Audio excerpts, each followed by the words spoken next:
guys, I'm Anjali Rajkumar. For those of you who don't know me, I would like to introduce myself. So I completed my MBBS from JIPMER, Pondicherry, India in 2022 and I've cleared IELTS, PLAB1 and PLAB2 in the first go, and I'm soon to start my first job in the UK as FI2 in acute medicine in Cambridgeshire.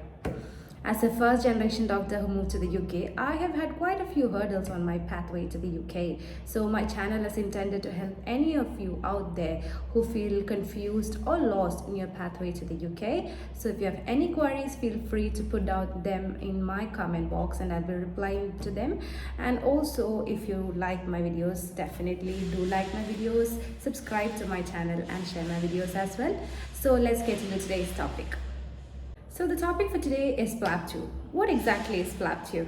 Basically, for any international medical graduates to practice medicine in the UK, they need to clear 2 steps of the Professional Linguistic Assessment Board exam conducted by the General Medical Council UK.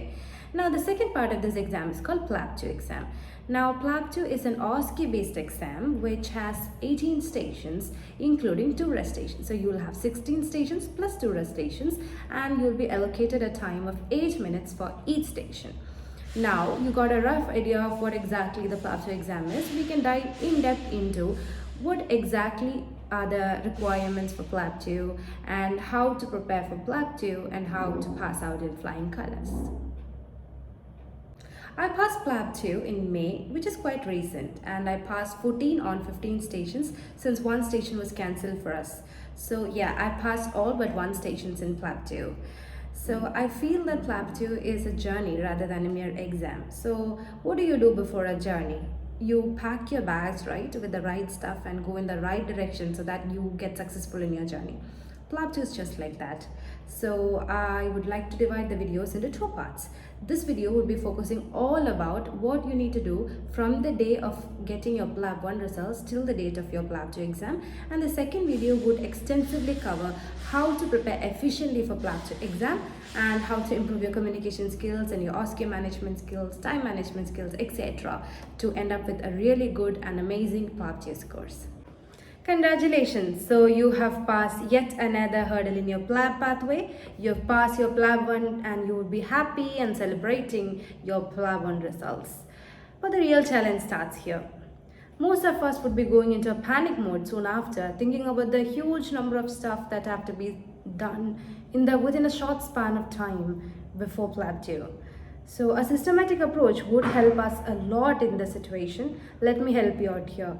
Make a checklist that contains everything, just like a to-do list. You need to make sure that you strictly follow this to-do list, starting from booking your PLAB2 date till your PLAB2 exam. So once you follow this strictly, I'm sure that your PLAB2 pathway will be going very smoothly. So your checklist must consist of the following. Number 1 is booking your PLAB2 seat.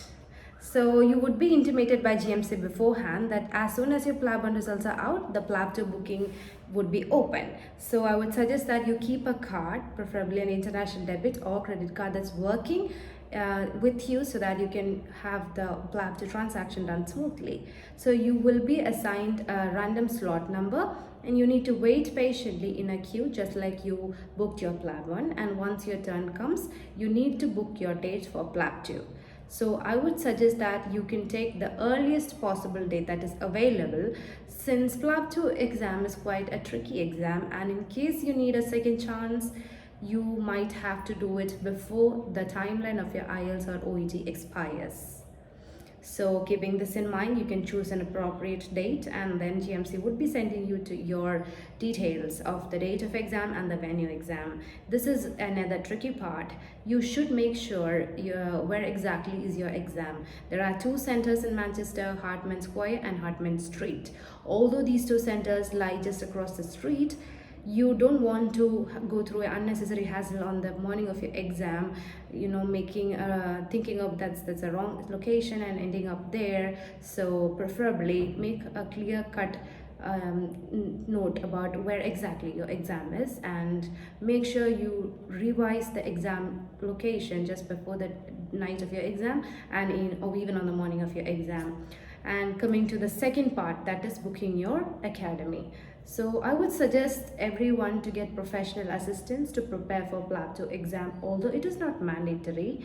because nowadays a lot of videos are available in YouTube, and we have the Oxford Handbook, that's the Bible for PLAB2 exams and everything in UK.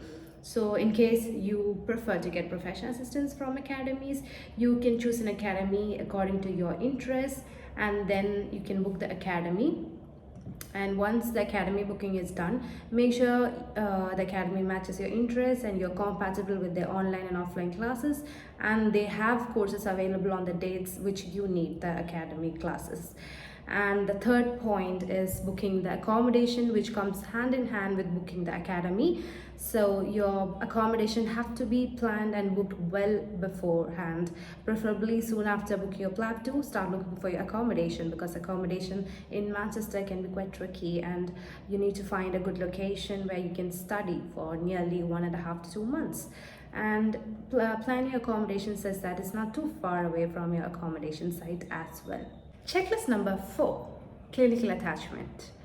So all of you would be knowing what a clinical attachment is. It is basically a period where we are observers and we'll get experience of the NHS, and we don't directly work there, and we are not allowed to see patients and intervene and give off drugs officially, but since we don't have the medical registration, but of course we can be observers, we can shadow FY2 consultants, and we can get to know how the NHS system works in detail. A clinical attachment can be done from 2 weeks up to 6 weeks, and some do even for 2 months.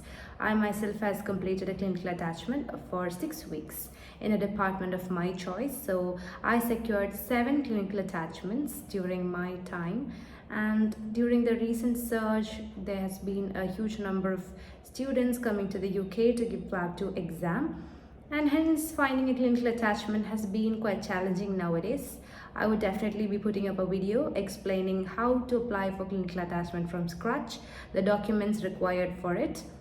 So please feel free to watch the video, and I would like to say that you should start looking for a clinical attachment as soon as possible, because stuff like occupational health appointments and other paperwork will require some time out of your schedule. So better to do it off early so that this doesn't create any unnecessary hassle during your exam time. And we're coming to the 5th part, and the 5th and the most important point in your checklist is applying for a visa. Well, you know that coming to the UK requires a standard visitor visa, PLAB2 being conducted only in Manchester. Hence, you need to apply for a standard visitor visa, which is valid for a period of 6 months from your home country. I would also be putting up a detailed video about documents required for applying for a standard visitor visa.